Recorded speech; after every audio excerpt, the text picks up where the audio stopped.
जब ब्रह्मा जी ने इस सृष्टि की रचना की तो सृष्टि की रचना के पहले भगवान श्री हरि नारायण ने ब्रह्मा जी को ज्ञान का उपदेश दिया है।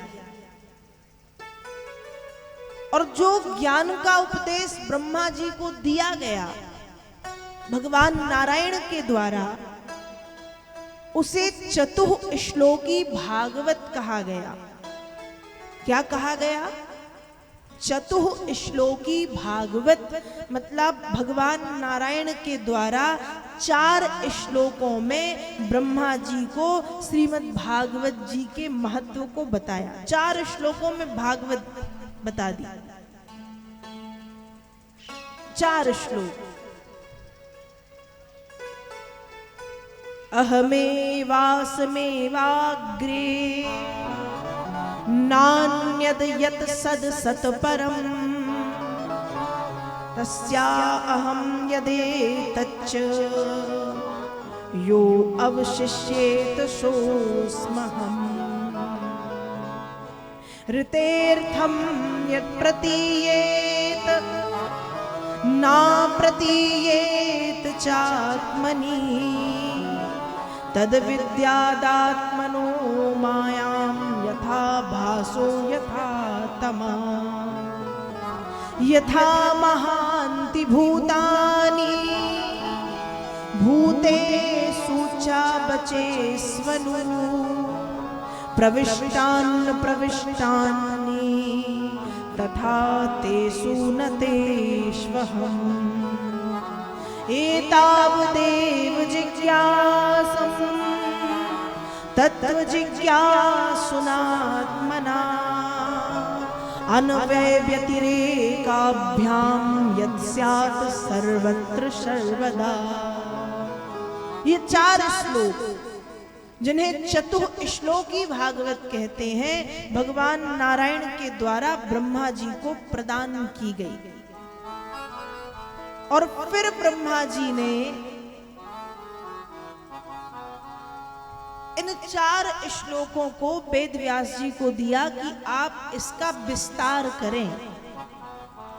और फिर वेद व्यास जी ने इन 4 श्लोकों का विस्तार 18,000 श्लोकों में किया। जब वेद व्यास जी महाराज ने 17 पुराणों की रचना की, पद्म पुराण लिखा, स्कंद पुराण लिखा, बृहन्नारदीय पुराण लिखा, अग्नि पुराण, विष्णु पुराण, कूर्म पुराण, लिंग पुराण, ब्रह्मवैवर्त पुराण इत्यादि इत्यादि 17 पुराणों की रचना की। पर वेद व्यास जी को शांति नहीं मिली। 17 पुराणों का लेखन कार्य करने वाले वेद व्यास जी अशांत होकर के बैठे हैं। वेद व्यास जी के पास नारद जी पधारे।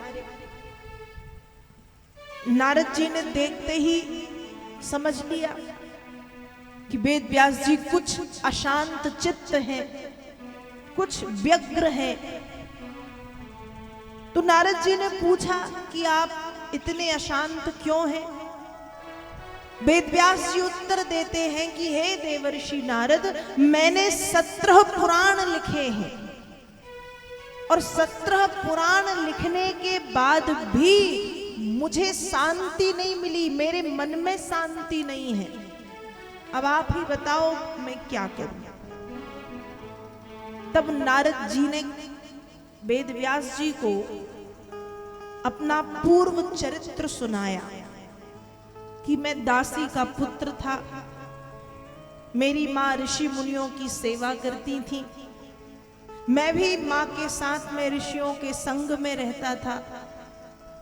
तो मेरा जो बचपन था, बाल्यकाल, वो बिल्कुल हरिनाम चिंतन में, हरिनाम संकीर्तन में निकल गया। लेकिन भगवान नाम का प्रभाव और प्रताप तो देखो कि दासी का पुत्र नारद देवर्षि के पद को प्राप्त कर गया, देवर्षि बन गया। तो हे वेद व्यास जी, यदि आप शांति चाहते हैं तो आप उन भगवान के पावन चरित्र को गाइए, उन भगवान के पावन चरित्र को लिखिए जिनके पावन नाम को गाते गाते ये दासी पुत्र भी देवर्षि नारद बन गया है। अर्थात आप भगवान श्री कृष्ण के पावन चरित्र का वर्णन कीजिए। देवर्षि नारद के कहने पर श्री वेद व्यास जी महाराज ने 18वें पुराण के रूप में श्रीमद् भागवत महापुराण की रचना की। श्रीमद् भागवत महापुराण की रचना की। इसलिए भागवत जी में लिखा गया कि ये जो भागवत का फल है गलितम फलम, ये गला हुआ फल है। लेकिन अब एक बात उठती है कि कोई फल बहुत गल जाए, पक जाए बहुत ज्यादा, और वो फल जब सीधे पेड़ से नीचे पृथ्वी पर गिरेगा तो सही रह पाएगा? गला हुआ पका हुआ फल, ज्यादा पका हुआ फल यदि पेड़ से नीचे पृथ्वी पे गिरे तो वो तो वैसे ही उसका सब बाहर आ जाएगा, जो भी है रस। तो भागवत जी है जो कहा गलितम फलम, ये गला हुआ फल है। लेकिन ये पृथ्वी पर आया कैसे इतना गला हुआ होने के बाद भी? तो कहा ये एकदम से डायरेक्टली नीचे नहीं आया। कैसे आया? भगवान विष्णु से ब्रह्मा जी, ब्रह्मा जी से नारद जी, नारद जी से श्री वेद व्यास जी, और श्री वेद व्यास जी से श्री सुखदेव जी महाराज, और फिर सुखदेव जी महाराज ने इस कथा को सम्राट कर्मयोगी परीक्षित को सुनाया। और ये भागवत की कथा फिर कलयुग में गंगा की अविरल धारा की तरह निरंतर प्रवाहित होने लगी। तो नारद जी ने वेद व्यास जी से कहा कि मन में शांति लाइए और भगवान श्री कृष्ण के पावन चरित्र को आप गाइए, वर्णन कीजिए। तब वेद व्यास जी महाराज ने चतुः श्लोकी भागवत, जो भागवत जी के 4 श्लोक थे, उनका विस्तार किया और 18,000 श्लोकों के रूप में श्रीमद् भागवत की रचना की और संसार को यह मूल्यवान अमृत प्राप्त हुआ। तो वेद व्यास जी जब 18वीं पुराण लिख रहे थे भागवत, तो जो 17 पुराण हैं वे 17 पुराण देवताओं के रूप में आकर के बैठ करके, पृथ्वी पर बैठ करके भागवत की कथा सुन रहे थे जब व्यास जी लिख रहे थे। इसलिए हर पुराण को पुराण कहा गया। पद्म पुराण, ब्रह्मवैवर्त पुराण, बृहन्नारदीय पुराण, अग्नि पुराण, विष्णु पुराण, कूर्म पुराण, लिंग पुराण, गरुड़ पुराण। लेकिन श्रीमद् भागवत को श्रीमद् भागवत महापुराण सप्ताह ज्ञान यज्ञ कहा गया। भागवत की महिमा अनंत है।